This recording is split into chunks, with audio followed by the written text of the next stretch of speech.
আসসালামু আলাইকুম dear viewer, সফটওয়্যারে আপনাকে স্বাগতম। পূর্বের ভিডিওতে আমরা এইচআর ট্যাগ ও এইচআর ট্যাগের বিভিন্ন অ্যাট্রিবিউট নিয়ে কাজ করেছি।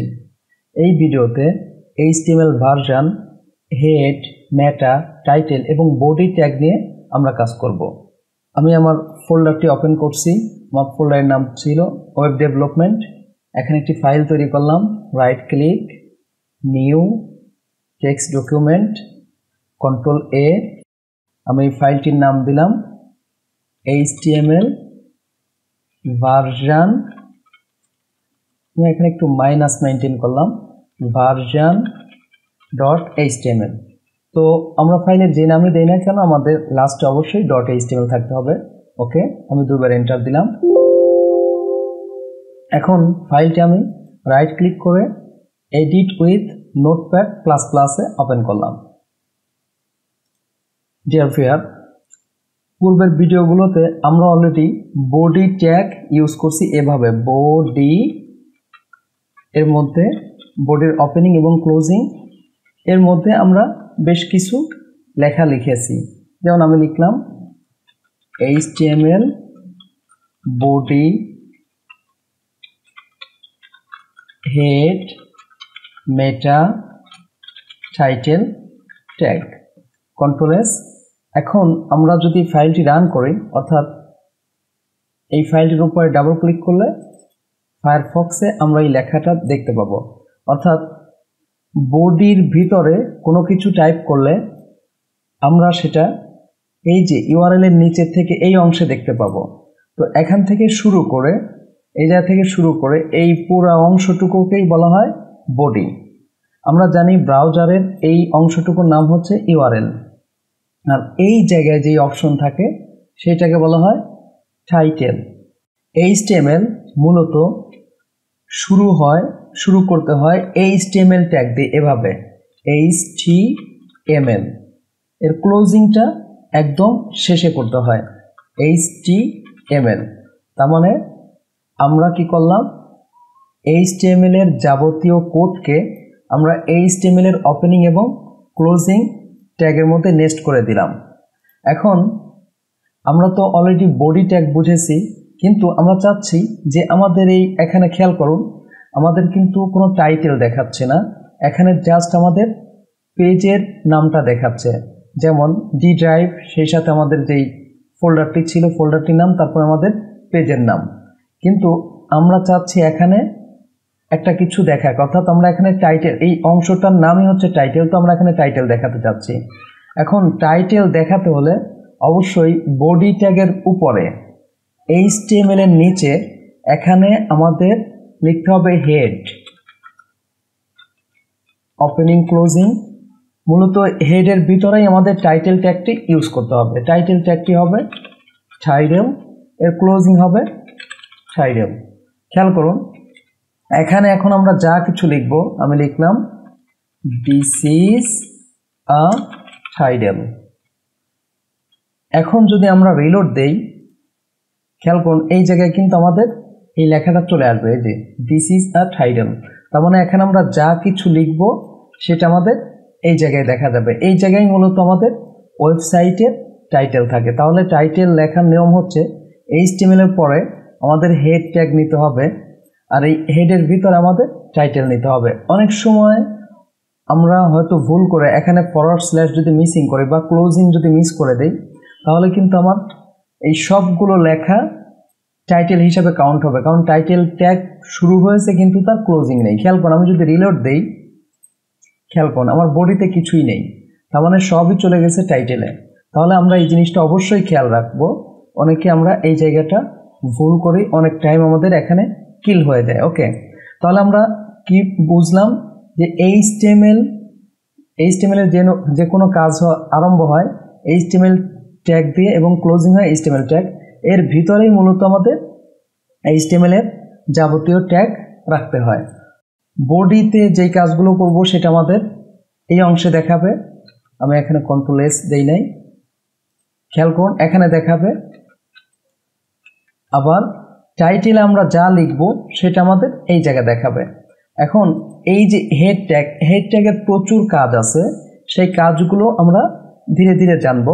তো আপাতত আমরা জেনে রাখি যে এই জায়গায় টাইটেল তো অবশ্যই দিতে হবে। আমরা এখানে আরও একটি ট্যাগ যেটা সবগুলো অক্ষর সাপোর্টেড হয়ে থাকে, যেমন আমি লিখলাম মেটা ট্যাগ এটাকে বলে। এর ওপেনিং আছে কিন্তু ক্লোজিং নেই। মেটা বলে আমাদের বলতে হবে 4 সেট মানে অক্ষর সেট আর কি। এখানে আমরা বলবো UTF-8 দেওয়ার কারণে আমরা আমাদের এই পেজে বাংলা বা যে কোনো ল্যাঙ্গুয়েজ দিলে সেটা সাপোর্ট করবে আমাদের ওয়েবসাইটে, কোনো সমস্যা হবে না। তাহলে মেটা 4 সেট UTF-8 ইউজ করার কারণে আমরা যে কোনো ল্যাঙ্গুয়েজ এখানে লিখতে পারবো, সেটা বাংলা হোক, ইংলিশ হোক, আর যে কোনো ল্যাঙ্গুয়েজ হোক, সেটা আমাদের ব্রাউজারে সাপোর্ট করবে। এখন মেটার জন্য আরও অনেকগুলো ট্যাগ হয়, তার মধ্যে একটি হচ্ছে গুরুত্বপূর্ণ, সেটা হচ্ছে মেটা নেম ইকুয়াল ভিউপোর্ট, তারপরে কন্টেন্ট ইকুয়াল, এখানে দুইটা অ্যাট্রিবিউট হবে।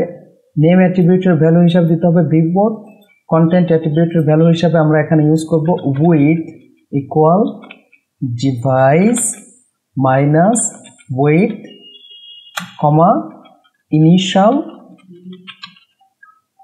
Initial scale equal 1। মূলত এই লাইনের কাজটি হলো আমাদের ওয়েবসাইটটি যে কোনো ব্রাউজার, ফায়ারফক্স হোক, ক্রোম হোক, বা যে কোনো ডিভাইসে এটা সাপোর্ট করবে। যেমন সেটা মোবাইল ডিভাইস হতে পারে, অ্যান্ড্রয়েড হতে পারে, সেটা ল্যাপটপ হতে পারে, সেটা নোটপ্যাড হতে পারে। সব ডিভাইসকে এসে 1 স্কেল ধরে আমাদের ওয়েবসাইটটিকে সাপোর্ট করবে, অর্থাৎ ওয়েবসাইটের পুরোটাই আমাদের ওই ডিভাইসে চলে আসবে। এরপরে আমরা আরও একটি মজাদার একটি ট্যাগ ইউজ করতে পারি, খেয়াল করুন। মেটা ট্যাগ হিসাবে মেটা আমরা এখানে নিলাম HTTP ইকুয়াল, এখানে আমরা বলবো রিফ্রেশ কন্টেন্ট ইকুয়াল লিখলাম 3। মূলত এই মেটা ট্যাগের কাজ হলো আমাদের ওয়েবসাইটটি 3 সেকেন্ড পর পর অটো রিলোড হবে, অর্থাৎ HTTP এর পরে যদি আমরা রিফ্রেশ ভ্যালু ইউজ করি, এরপরে কন্টেন্ট অ্যাট্রিবিউটের ভ্যালু হিসেবে যেই সংখ্যাটা ইউজ করবো, যদি আমি এখানে 10 দিই তাহলে 10 সেকেন্ড পর পর আমার ব্রাউজারটি রিলোড নেবে। যেমন আমি 3 দিলাম, খেয়াল করুন, Ctrl+S। এখন যদি আমি আমার ব্রাউজারে রিলোড দেই, খেয়াল করুন কোনো তো চেঞ্জ নাই, কিন্তু 3 সেকেন্ড পর আমরা দেখতে পাবো যে এখানে একটা রিলোড হচ্ছে। খেয়াল করুন 1 2 3, খেয়াল করছেন? তার মানে 3 সেকেন্ড পর পর এখন আমাদের এই ব্রাউজারটি কি করবে, রিলোড নেবে। আমি তা বোঝার জন্য আমি আরও একটি লেখা এখানে অ্যাড করছি। আমি লিখলাম আই লাভ মাই কান্ট্রি। খেয়াল করুন Ctrl+S, আমি এইটা সেভ করলাম, কিন্তু এখানে খেয়াল করেন আমি কোনো রিলোড দেই নাই, অর্থাৎ 3 সেকেন্ড পরপর যে অটো রিলোড হয়েছে সেই রিলোডের কারণে এটা চলে আসছে। তার মানে আমি যদি এখানে বাড়িয়ে দেই 10 সেকেন্ড, এখানে আমি ইউজ করলাম you can use this refresh attribute for your exam site. খেয়াল করুন আমি এখন Ctrl+S দিলে মূলত এই যে আমার লেখাটি অলরেডি চলে আসছে। খেয়াল করুন আবার 10 সেকেন্ড পরে এটা রিলোড নিবে। এই যে প্রয়োজন আমি একটু কেটে দিয়ে আবার দেখাচ্ছি। আমি এটাকে কেটে দিলাম, এবার রিলোড দিলাম। রিলোড আমি দিলাম না, দেখুন এটা কিন্তু এখন অটো চলে যাবে, কারণ সে অটো রিফ্রেশ নিছে। তার মানে আমরা মেটা HTTP এর কাজটা অলরেডি বুঝলাম। এরপরে আরও কিছু মেটা ট্যাগ ইউজ হয়, যেটা হচ্ছে meta name equal keywords content equal. এখানে আমরা আমাদের যেই ওয়েবসাইটটি তৈরি করছি সেই ওয়েবসাইটের কিছু কিওয়ার্ড এখানে আমরা দিয়ে দিব, যেটা কি হয় অনেক সময় গুগলে সার্চ দিলে এইটার সাথে ম্যাচিং করে আমাদের ওয়েবসাইটটি গুগলের ফার্স্ট পেজে বা বিভিন্ন পেজে চলে আসবে। যেমন আমি এখানে ইউজ করলাম অনলাইন শপ ই-কমার্স সাইট, এইভাবে বিভিন্ন কিওয়ার্ড আমরা এখানে দিয়ে থাকি। বা আমি এখানে দিলাম কম্পিউটার শপ। তো এতে কি হবে, এই কিওয়ার্ডগুলো ধরে কেউ গুগলে সার্চ দিলে তখন আমাদের এই সাইটটি একটি প্রায়োরিটি দিবে গুগল সার্চে, যাকে আমরা বলে থাকি এসইও। ঠিক একইভাবে আরও একটি মেটা ট্যাগ আমরা ইউজ করতে পারি, মেটা নেম। এখানে আমরা বললাম অথর কন্টেন্ট, যেমন আমি দিলাম কামাল হোসেন। এক্ষেত্রে কি হবে যে এই পেজটি বা এই ওয়েবসাইটের যে অথর তার নামটা মূলত শো করবে বা তার নামটা এখানে দেওয়া যেতে পারে এভাবে। একইভাবে আমরা আরও নিতে পারি মেটা নেম, এর ভ্যালু হিসাবে আমরা নিলাম ডেসক্রিপশন, এরপরে আমরা এখানে কন্টেন্ট। তো এই ওয়েবসাইটটা কিসের উপরে, কিসের জন্য তৈরি করা হয়েছে, এই ধরনের একটা ছোটোখাটো ডেসক্রিপশন এখানে আমরা দিতে পারি। এতে কি হবে, অনেক সময় গুগল এগুলোকে এসইওর হিসাবে নিয়ে নেয়, অর্থাৎ গুগলে সার্চ ইঞ্জিনে একটু প্রায়োরিটি দিয়ে থাকে। তো এখানে আমি নিলাম this is an e-commerce site. আমাদের আরও একটি ইম্পর্ট্যান্ট বিষয় জানতে হবে, সেটা হলো যে HTML এর অনেকগুলো ভার্সন আছে। খেয়াল করুন, 1999-তে HTML4 আসে, 2014 বা 2008-এ HTML5 ভার্সন রিলিজ হয়। বর্তমানে এখন যে লেটেস্ট ভার্সনটা চলছে সেটা হচ্ছে HTML5। এখন এই ভার্সনের সুবিধা বা অসুবিধা কি? ভার্সনের সুবিধা হচ্ছে যে যখন যে ভার্সন চলছে ওই ভার্সনের জন্য কিছু ট্যাগ ডিফাইন করা হয়ে থাকে। তো ওই ভার্সনের ওই ট্যাগগুলোকে যদি সাপোর্ট করতে হয় তাহলে HTML এর ওই ভার্সনটি উপরে উল্লেখ করে দিতে হয়। আর যদি আমরা ওই ভার্সনের জন্য যেই ইন্ডিকেটরটা আছে সেটা যদি উল্লেখ না করি তাহলে HTML5 ভার্সন আমার সাপোর্ট নাও করতে পারে। তো এখন যে অবস্থায় আছে এইটা আসলে কোনো ভার্সনে আমরা সাপোর্ট করাইনি। তো মূলত পূর্বে আরও অনেক ভার্সন আছে, এগুলো নিয়ে আমরা হেডেক রাখছি না। এই মুহূর্তে আমাদের যে লেটেস্ট ভার্সন সেটার নাম হচ্ছে HTML5। তার জন্য আমাদের এখানে একটি ট্যাগ ইউজ হবে যার নাম হচ্ছে, প্রথমেই আমাদের এক্সক্লেমেটরি চিহ্ন আসবে, এরপর আমরা লিখব ডক টাইপ, এটাকে স্মল ক্যাপিটালও লেখা যায়। এরপর আমাদের বলতে হবে HTML।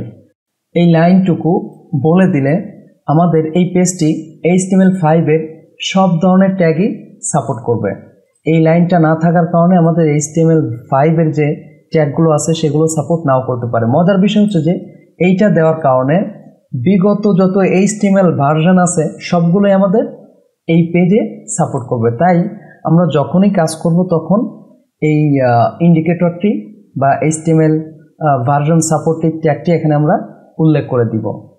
পরবর্তী ভিডিওতে আমরা টাইপোগ্রাফি এবং ফন্ট, টেক্সট, ট্যাগ ইত্যাদি এবং এর বিভিন্ন অ্যাট্রিবিউট নিয়ে কাজ করব। লাইক এবং সাবস্ক্রাইব করে চ্যানেলটির সাথে থাকুন।